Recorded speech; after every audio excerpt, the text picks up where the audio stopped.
평안한 한 주간 보내고 계십니까? 오늘은 그 야고보서 1장 9절에서 11절 그리고 26절에서 27절을 살펴보도록 하겠습니다. 읽으려면 다 읽지 왜 이렇게 잘라서 읽나 이렇게 생각하실 수도 있는데 다 이유가 있습니다. 이렇게 떨어진 구절들을 이 시간에 함께 보는 이유는 지금 이게 따로 떨어진 것처럼 보이는 이 두 부분이 그 같은 주제로 연결이 되어 있기 때문입니다. 전에 말씀드렸던 내용을 사실은 기억하시면 좋겠지만 무리겠죠. 간단하게 다시 말씀드리면 야고보서 이 그 5장으로 된 편지 속에서 1장 2절부터 27절 이 부분은 야고보서 전체의 청사진과 같은 부분이라고 말씀을 드린 바가 있습니다.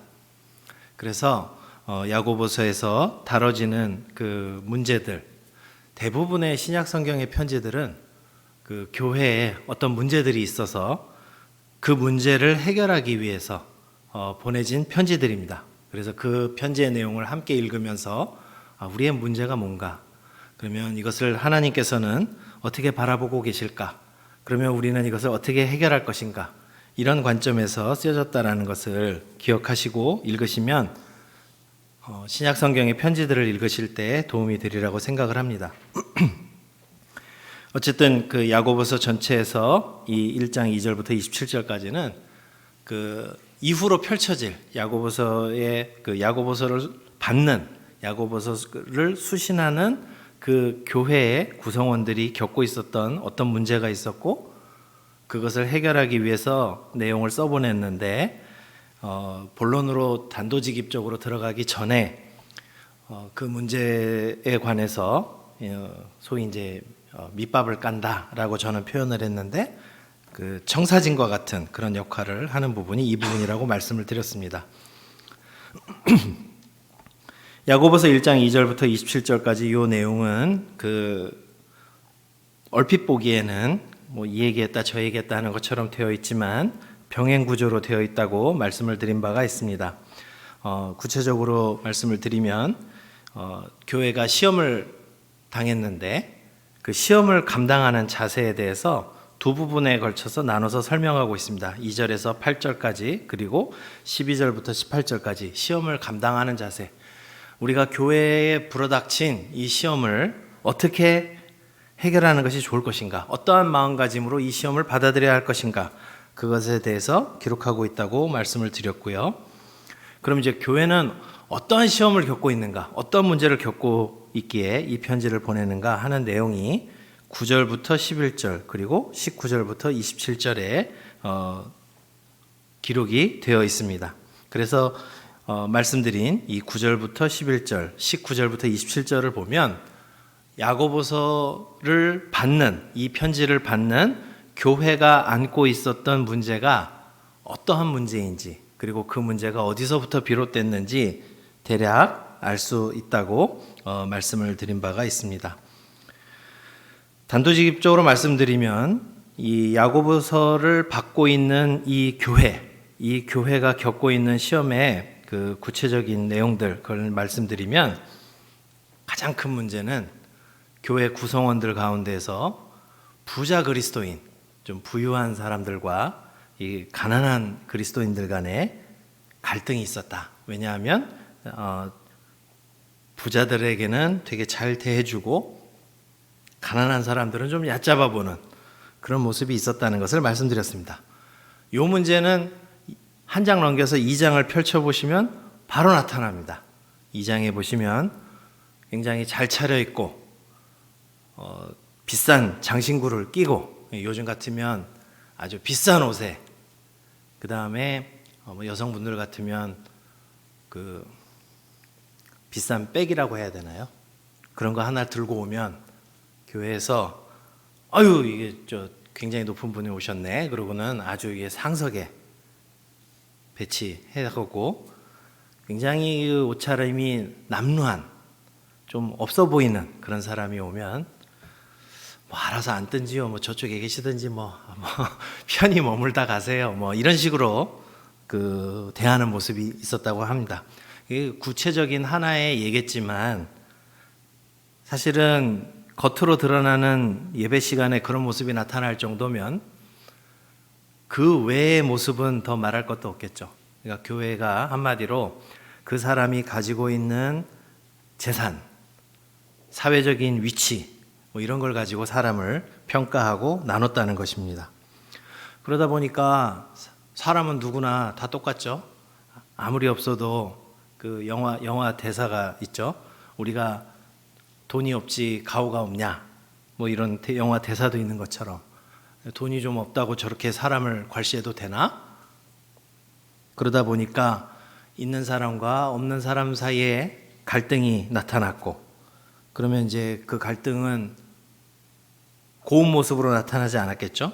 분노가 표출되고, 또 분노가 표출되면 그 다음에는 말이 굉장히 그 사랑스러운 말들이 오가는 게 아니라 거친 말들이 막 욕설이 오가면서 뭐 동물의 자식 뭐 했겠죠.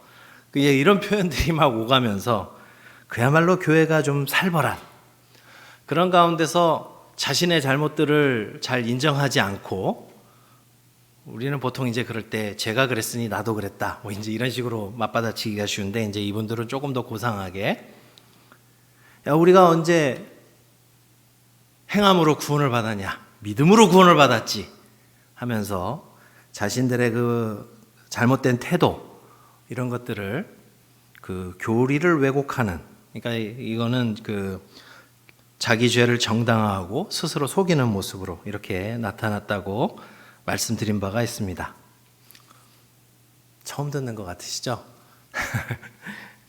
벌써 한 4주는 했던 것 같습니다. 3주 했나요?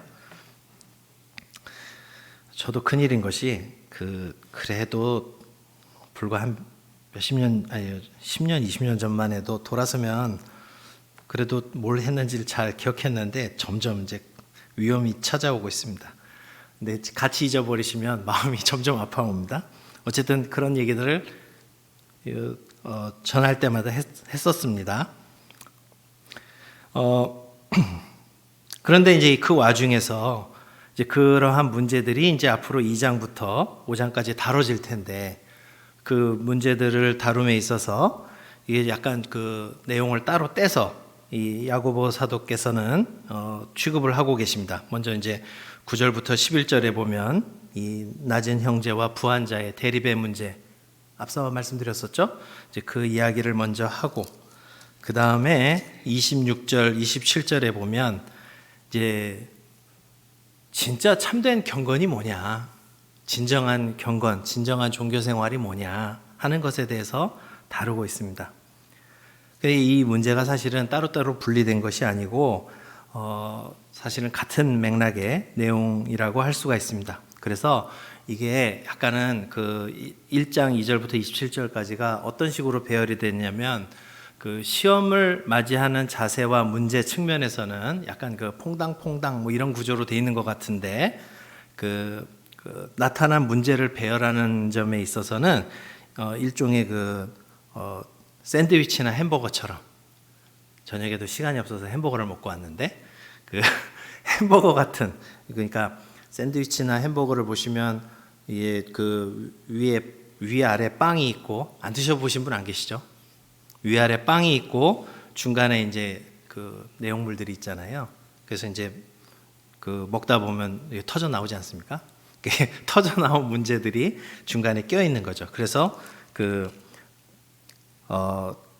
교회의 가장 큰 문제가 됐던 그런 내용들은 빵처럼 이렇게 위아래를 감싸고 터져 나온, 바로 이제 그래서 대표적으로 12절부터 12절이 아니죠.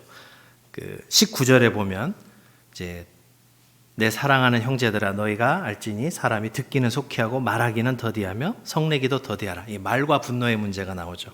그러니까 가난한 사람과 그 부유한 사람들의 차별 문제가 이렇게 그 테두리를 형성하고 있으면, 그것으로 인해서 터져 나온 문제들, 이 말의 문제, 분노의 문제, 그 다음에 그 교리를 왜곡해서 자신을 정당화하는 이런 문제들이 이제 중간에 끼어서 터져 나온 것처럼 이렇게 배열을 하고 있습니다. 제 딴에는 이 먹을 것에 비유해서 설명하면 잘 이해되시리라고 말씀드렸는데 뭐 시시하셔도 어쩔 수 없습니다. 어쨌든 야고보 사도께서는 이렇게 아무렇게나 배치한 게 아니라 그렇게 이제 내용들을 아주 정교하게 배열하셨다라는 것을 기억하시면 좋을 것 같습니다. 자, 그러면 이제 말씀드린 것처럼 갈등의 내용, 이제 9절과 10절의 대비에 잘 나타나 있죠. 9절에는 낮은 형제, 그리고 10절에는 부한 자가 대비가 돼서 나타나고 있습니다. 근데 이게 대비가 된다고 보기에는 조금 이상해요. 왜냐하면 낮음의 반대는 뭐죠? 높음이죠. 낮음의 저는 그렇게 어려운 걸 여러분들에게 여쭙지 않습니다. 낮음의 반대는 높음일 거고요. 그 다음에 그 아래절에 생각해 보면 부한자, 부함의 반대는 부유함의 반대는 가난한일 텐데 이게 뭔가 안 맞는 거를 이렇게 서로 대비를 시키고 있죠. 낮은과 부유함, 부한 이것을 이렇게 대비를 시키고 있습니다. 근데 이 내용을 가만히 곱씹어 보면 그 나중에 이제 3장에서 야고보 사도께서는 이 말에 대해서 되게 조심해서 말할 것을 권면하고 계시는데 이 굉장히 섬세하게 그 언어를 사용하고 있는 것을 보게 됩니다. 얼핏 보면 그 부유하면 형제도 아닌가? 왜냐하면 낮은 사람에게는 낮은 형제라는 표현을 쓰잖아요. 근데 이제 부한 자에게는 형제라는 표현을 안 쓰죠. 그럼 이제 오해할 수 있죠. 부유하면 형제도 아닌가. 그렇지만 사실 2장에서 드러나듯이 이미 부한 자들은 형제 이상의 대우를 받고 있었습니다. 그러니까 이제 굳이 형제라는 표현을 쓰기보다는 오히려 진짜 중요한 것은 형제임에도 형제 취급을 받지 못하는 가난한 사람이 더 중요했던 것이죠. 그리고 대놓고 부한 자의 대비가 되는 가난한 자, 가난한 형제 이렇게 쓰면 될 것 같은데 가뜩이나 가난한데 거기다 대고 당신 가난하지 이러면 그것도 큰 상처가 되지 않겠습니까? 그러니까 가난한이라는 말 대신에 낮은이라는 표현을 해서 낮은 형제와 부한 자를 이렇게 대비시키고 있다는 것을 보게 됩니다. 그러니까 어떤 표현이 정확하게 지칭한다고 꼭 좋은 게 아니죠. 듣는 사람의 감정과 마음을 배려하는 그런 표현. 그리스도인들이 나는 절대 틀린 말 안 해. 이거 좋은 태도 아닙니다. 듣는 사람이 어떻게 듣는가?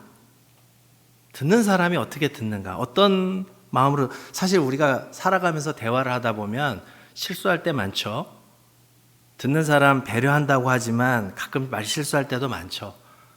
거기로부터 자유롭지는 않습니다. 하지만 그래도 우리는 늘 누군가 대화를 할 때 듣는 사람들의 마음, 특별히 교회 안에서 제대로 대우받지 못하고 세상 안에서 차별받는 그런 사람들에 대해서 더더욱 우리는 말을 조심해야 됩니다. 꼭 정확하고 올바른 말이 답이 아니에요. 그 사람들이 들었을 때 당신 가난하잖아 이렇게 대놓고 얘기하면 정말 이제 가슴에 대못을 2번씩 3번씩 박는 거기 때문에 사도께서는 굉장히 섬세하게 이런 표현들을 사용하고 계신다 하는 것을 우리가 좀 기억할 필요가 있고요. 따라서 우리도 언어를 사용할 때 안 그래도 실수가 많은데 기왕 말을 할 때는 지금 내 말을 듣는 사람이 이 말을 어떻게 들을까 하는 것을 항상 생각하면서 조심스럽게 말하는 그런 연습을 우리는 해야 할 것입니다. 물론 이제 한편으로는 상대가 의도치 않게 말실수를 했을 때 그것을 듣고 그래 나도 언제 한번 크게 한번 되갚아 줄 거다 하고 이렇게 그 기회를 노리는 그런 그 야수와 같은 마음을 갖는 것도 좋진 않겠죠. 누군가가 말실수를 하거나 잘못했을 때 그것에 대해서 오히려 나도 똑같이 되갚아 주지 않으려고 노력하는 그런 자세가 필요한 것 같습니다. 어쨌든 교회 구성원들 가운데서 이렇게 부한 자들과 가난한 이들, 낮은 형제들 가운데 갈등의 문제가 터졌을 때 야고보 사도는 바로 이 문제에 대해서 어떻게 접근할까? 여기에는 어떤 문제가 있다고 보고 이 문제에 대해서 어떻게 지적하고 어떻게 접근하실까 하는 것을 우리가 살펴볼 필요가 있습니다. 바로 그것은 이제 야고보 사도께서 그리스도인이 추구해야 될 참된 경건의 모습이 무엇인가? 그것을 야고보 사도는 우리에게 알려주면서 이 문제를 해결하려고 시도하시는 것 같습니다. 왜냐하면 이 마지막 부분에 보면 바로 이제 이 경건의 문제를 다루고 있거든요. 26절에서 27절에 보면 누구든지 스스로 경건하다 생각하며 자기 혀를 제갈 물리지 아니하고 자기 마음을 속이면 이 사람의 경건은 헛것이라. 경건에도 헛것이 있고요. 또 하나님 아버지 앞에서 정결하고 더러움이 없는 그러한 경건이 있다고 말씀합니다. 경건이라는 말에 대해서 조금 생각해 보려고 합니다. 이 경건이라고 하는 이 표현은 신약 성경에 4번 등장합니다. 사도행전 26장 5절에서는 헬라어 성경에서는 26장 4절인데요. 26장 5절에서는 우리말에는 이 단어가 똑같은 단어인데 종교라고 번역이 되어 있습니다. 우리 종교라고 말을 할 때 이 경건이란 단어가 똑같이 사용되고 있습니다. 골로새서 2장 18절에는 이 천사들에 대한 그 숭배, 우리 성경에는 천사 숭배라고 되어 있는데 이 경건이라는 말이 이 숭배라는 말로도 번역이 되어 있습니다. 야고보서 1장 26, 27절에 이제 2번 나와서 총 4번이 나오는데 여기서는 이제 경건이라고 되어 있고요. 그러면 도대체 이 단어는 어떤 단어길래 어디서는 종교라고 번역이 되고 어디서는 숭배라고 번역이 되고 어디서는 경건이라고 번역이 될까요? 이렇게 다양하게 번역되는 것은 기본적으로 이 단어가 가지고 있는 뜻은 이 초월적인 존재에 대해서 격식 있게 취하는 헌신의 표현을 의미하는 단어이기 때문입니다. 그러니까 초월적인 존재, 당연히 우리의 입장에서는 우리가 하나님을 섬긴다 했을 때 하나님에 대해서 격식 있게 취하는 헌신의 표현을 의미할 때 이 단어를 쓰는 것이죠. 그러다 보니까 그러면 하나님을 섬기는 데 있어서 격식 있게 취하는 헌신의 표현, 그러니까 당연히 어디서는 종교라고도 번역이 될 수 있고요. 천사에 대해서 골로새서 2장 18절에서는 천사 숭배라고 번역할 수 있는 이유도 그거고요. 야고보서에서도 마찬가지입니다. 하나님 섬기는 겉으로 드러나는 이 헌신의 표현, 격식 있게 취하는 헌신의 표현이기 때문에 이제 여기 경건. 그래서 여러분들이 경건이라는 말에 대해서 조금 이렇게 확 와닿지 않는다라고 생각하시면 종교 이렇게 바꾸셔도 될 것 같아요. 그러니까 우리가 종교 생활, 우리 신앙 생활 잘하고 있는가? 그러니까 참된 신앙 생활, 잘하고 있는 신앙 생활은 어떤 모습일까에 대해서 생각해 보신다면 이 야고보서 1장 26절, 27절을 보면 좋은 것 같습니다. 사실 우리가 이 경건 생활, 신앙 생활에 대해서 우리가 생각할 때 주의할 점이 하나 있습니다.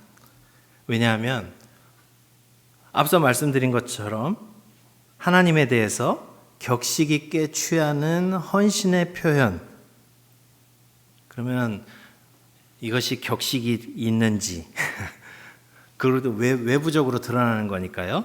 격식 있게 표현한다 그러면 이게 격식이 있는지 없는지는 누가 판단하죠? 네.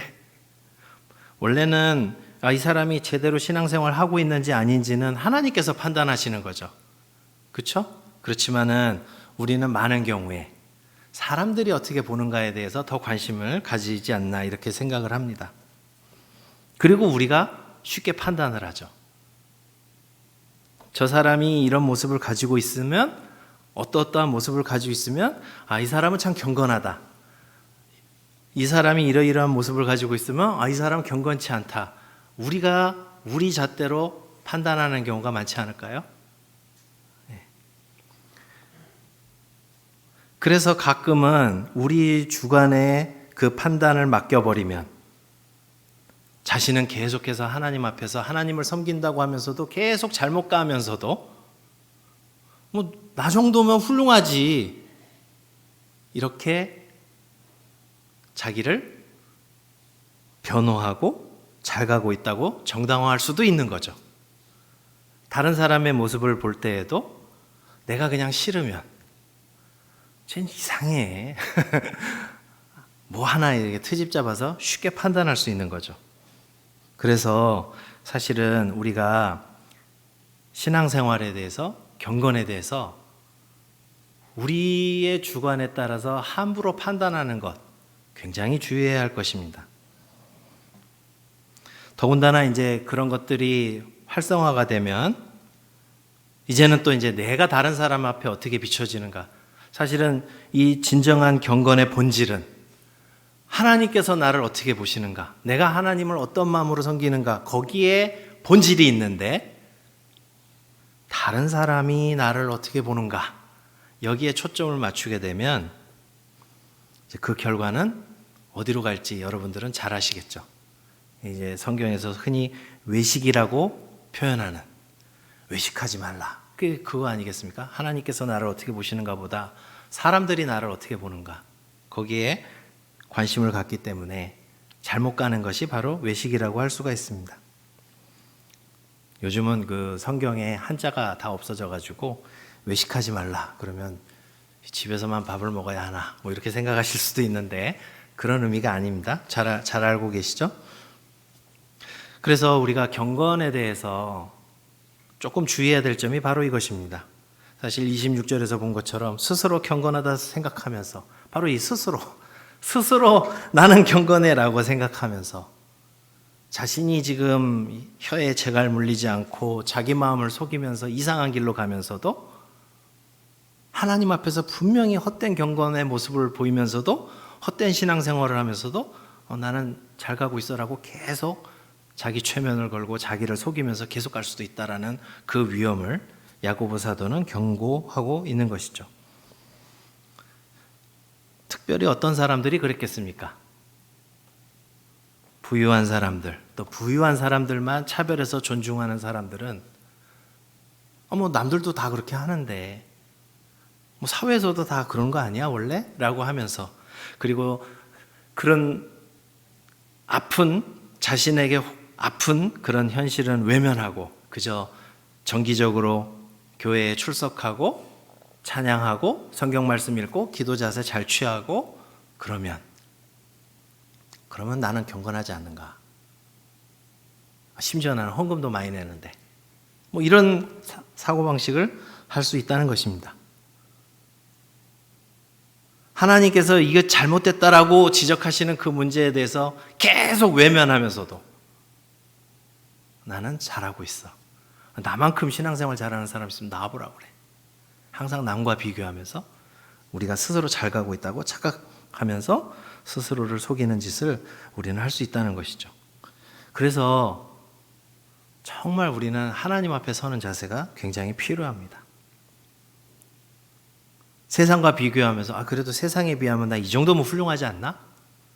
옳지 않은 것입니다. 그래서 바로 27절에서 어떻게 덧붙이고 계시죠? 하나님 아버지 앞에서 정결하고 더러움이 없는 경건은 곧 고아와 과부를 그 환난 중에 돌보고 또 자기를 지켜 새 속에 물들지 아니하는 그것이니라. 세상의 관점에서 자신을 비춰보면 답이 없다는 거예요.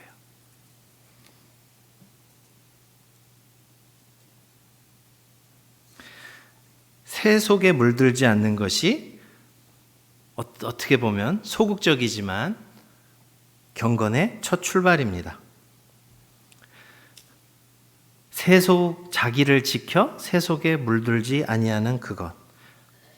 헬라어 성경의 표현을 직역하면 세상으로부터 자신을 흠없이 지키는 것.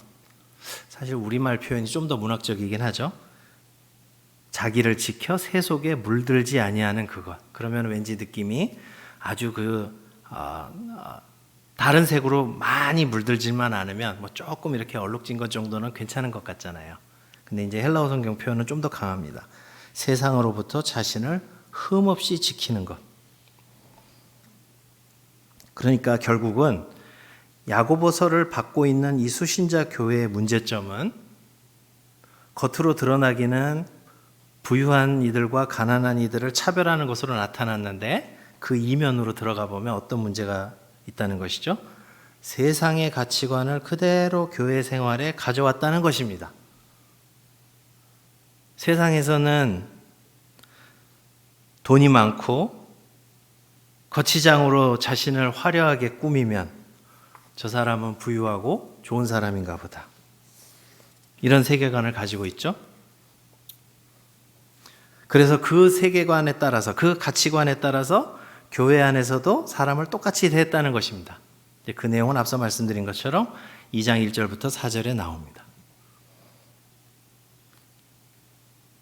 교회 안에서 갈등이 생기니까 분노와 거친 말들을 내뱉었다고 하죠. 1장 19절부터 20절에 보면 이 분노와 거친 말들이 나옵니다. 물론 싸우면서 곱게 집사님 잘 생각해 보세요. 권사님 그게 아니잖아요. 뭐 이렇게 싸우시는 분들은 별로 안 계시죠. 물론 초기에는 그렇게 싸우죠. 근데 이제 깊어지면 어떻게 되죠? 돌아서서 그것까지는 제가 생생하게 재현 안 해드립니다. 그렇지만 잘 아시겠죠. 교회에서도 싸움이 나면 세상 못지 않습니다. 그래가지고는 막 분노하고 거친 말과 심지어 폭력이 나올 수도 있습니다. 왜 이런 행동을 할까요? 왜 교회에서 싸움이 나면 목소리를 높이고 욕설을 하고 할까요? 그 동기도 가만히 들여다보면 어떻게든지 힘으로 상대방을 제압하려는 가치관에서 나오죠. 세상에서는 추구하는 게 어떻게 보면 줄이다 보면 아주 단순 명료합니다. 제가 성경 공부 시간에 여러 번 말씀드렸지만 지난 20세기에 세상에서 그래도 제일 똑똑하다고 하는 철학자 셋이서, 물론 이제 셋이 친한 사람들은 아니지만 어쨌든 세상의 가치관을 함축적으로 세 단어로 요약한 적이 있습니다. 돈과 성과 권력. 가만히 생각해 보면 세상에서 추구하는 것은 거의 이 세 가지 범주를 벗어나지 않습니다. 돈과 성과 권력. 이것을 추구하기 위해서 영혼마저도 파는 사람들 많죠. 어떻게든지 상대방보다 우위에 서려고 하고, 그래서 깔아뭉개려고 하고, 어떻게든지 돈을 추구하고 벌어서 자기를 뽐내려고 하고, 거기서 평안을 찾고, 성에 대해서까지는 말씀 안 드리겠습니다. 어쨌든 이런 가치관이 사실은 예수님을 믿으면 뭔가 이런 변화가 생겨야 하는데 그 가치관을 그대로 가지고 들어와서 교회에서 신앙생활을 합니다. 그리고는 몇몇 특정한 몇 가지를 잘 지키면 우리는 또 서로 신앙생활 잘한다고, 경건하다고 서로 칭찬해 줍니다. 주일날 예배 안 빠지고, 심지어 주일날만 오는 게 아니라 이렇게 수요일도 오시고, 이거 새벽도 오시네. 새벽도 오시고, 그 다음에 뭐 헌금도 내고, 뭐 몇 가지 봉사 맡으면 그거 하면 경건하다, 신앙생활 잘한다. 근데 그 안에는 여전히 세속적 가치관으로 가득 차 있을 수 있습니다. 그래서 그것들은 잘 감추어 있다가 위기 상황을 맞으면 폭발하죠.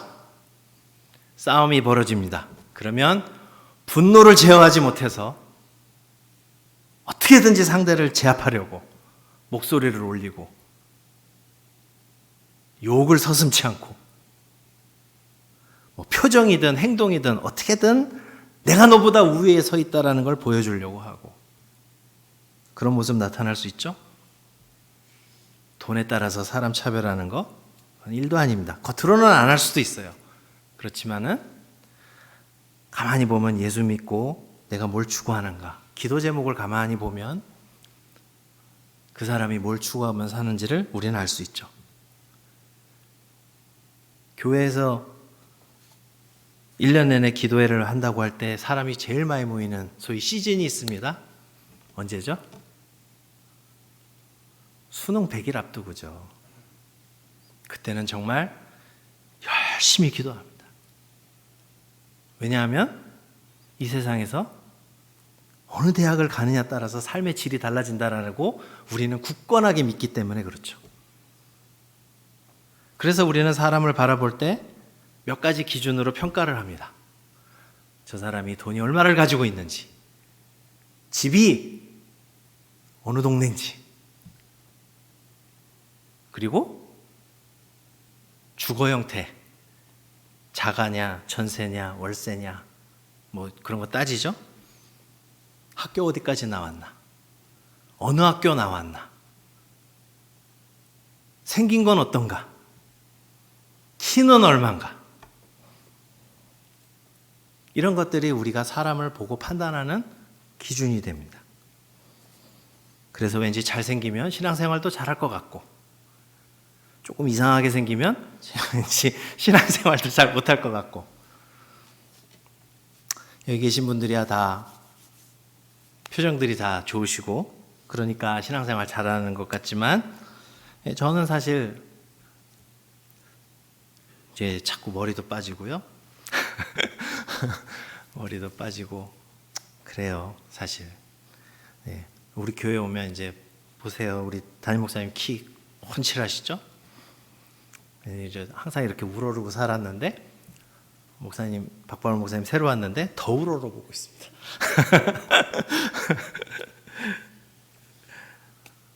뭐 이런 건 농담이고요. 어쨌든 우리가 신앙생활을 한다면서도 사실은 형제자매들을 그대로 형제자매로 받아들이지 않습니다.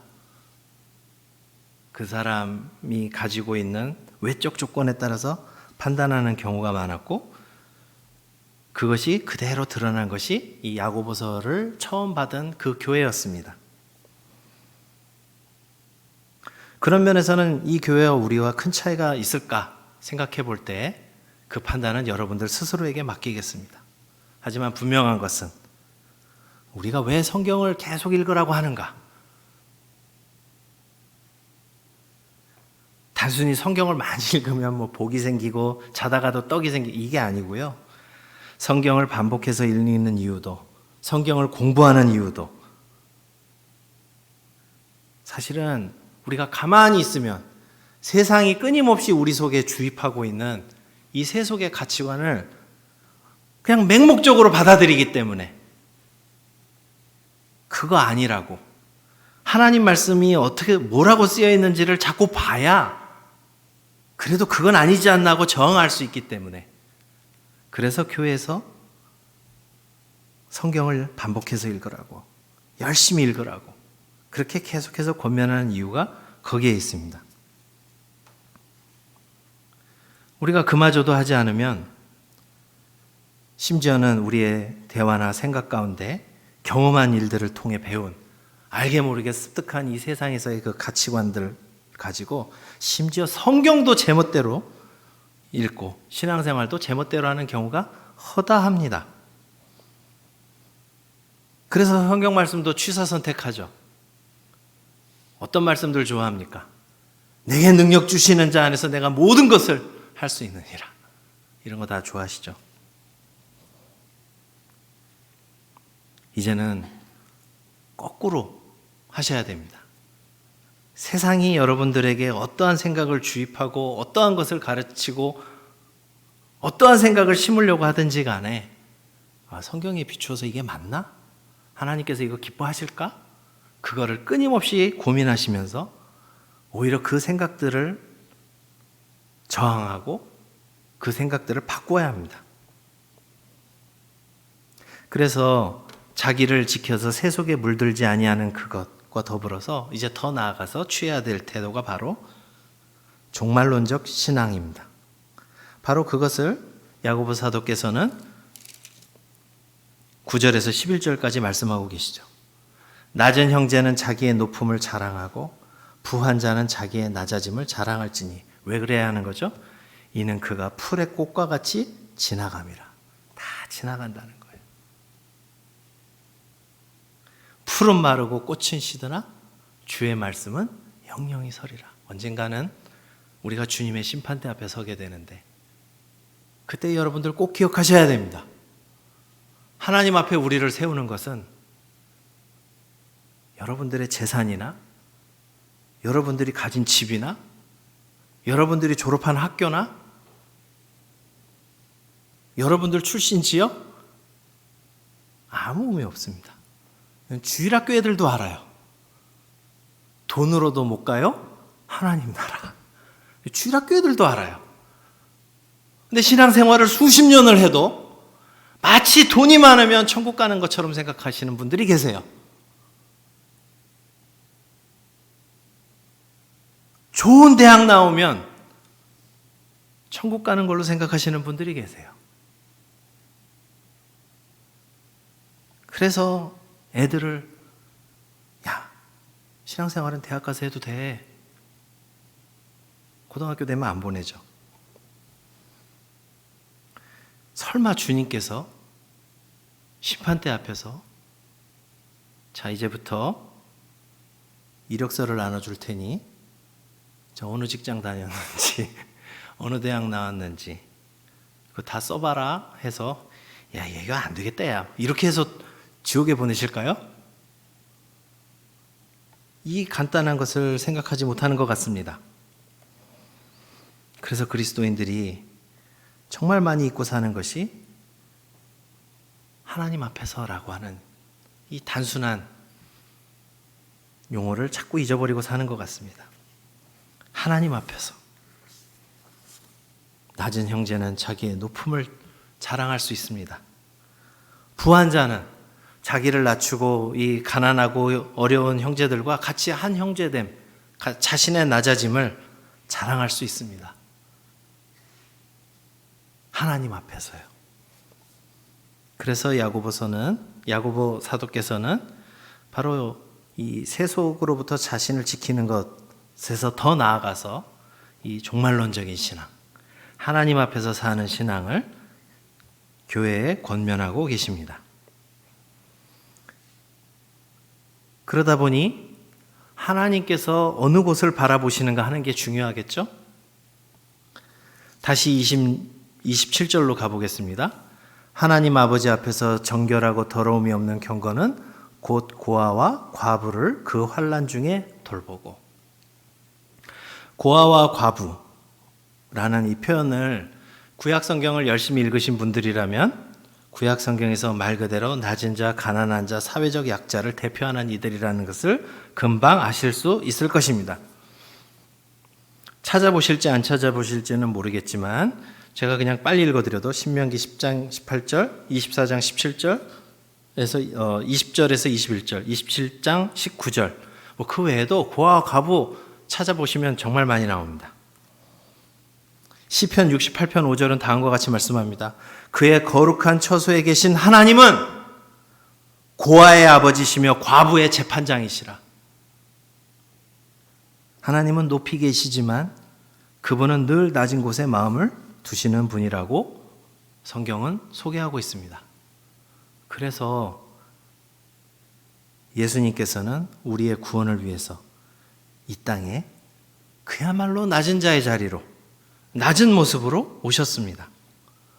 그런데 예수님을 쫓는다고 하는 우리는 늘 눈을 높은 곳에 두고 살기가 쉽습니다.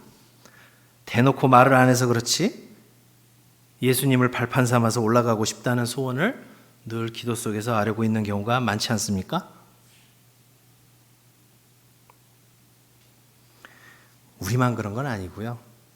마태복음 16장에 보면 베드로의 신앙 고백 이후에 보여준 제자들의 모습이 그런 모습이었습니다. 예수님은 낮은 곳을 향해서 죽음의 자리를 향해서 갈 것을 말씀하셨습니다. 십자가 고난을 말씀하셨더니 정작 제자였던 베드로는 그리 마옵소서 하고 예수님께 따졌습니다. 사탄아! 라는 호통 때문에 잠시 수그리는 듯 했지만 17장에서 영광 중에 변화되신 예수님의 모습을 또 모세와 엘리야와 함께 있는 그 모습을 보더니 베드로는 그때 얘기하죠. 거기에 초막을 짓고 머물렀으면 좋겠다고. 그러니까 결국은 십자가 지시지 말고 여기서 영광 중에 함께 사시죠. 그런 얘기 아니겠습니까? 17장 22절 13절에 보면 다시 순환 예고를 하십니다. 그런데 제자들의 반응은 그저 근심뿐이었습니다. 마태복음 18장 1절에서 드디어 제자들이 예수님께 나왔습니다. 제자들이 예수께 나와 이르되 천국에서는 누가 크니이까?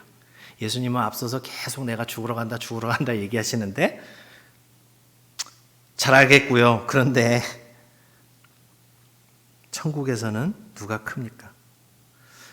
마태복음 18장 1절에 사실은 헬라어 성경에 우리말로 옮길 때 번역되지 않은 한 단어가 있어요. 그러면이라는 말이에요. 그러면 천국에서는 누가 크니까? 16장서부터 17장까지 계속 예수님께서는 나는 이제 죽으러 간다라고 하시는데 예수님이 뭐라고 말씀하셔도 안 들리는 거예요. 그러면 천국에서는 누가 큽니까? 그만큼 아무리 예수님이 말씀하셔도 끈질기게 자신의 높아짐을 추구했다라는 것을 알 수가 있습니다. 그래서 그 제자들에게 교훈을 주시기 위해서 한 아이를 앞에 세우시고 하나님 나라 들어가려면 이런 아이처럼 되어야 한다고 그렇게 말씀하십니다. 항상 그리스도인들은 주님께서 가르치시는 곳, 낮은 곳, 약한 이들을 향해서 그곳을 항상 바라보면서 나아가야 한다는 것을 우리는 기억해야 할 것입니다. 오늘 우리는 야고보서 1장 9절에서 11절 그리고 26절에서 27절을 통해서 참된 경건, 참된 하나님 섬김에 대해서 살펴보았습니다. 참된 하나님 섬김, 참된 경건은 적어도 오늘 본문에 비춰보면 다음에 세 가지 모습을 가지고 있습니다. 하나는 새 속에 물들지 아니하는 것.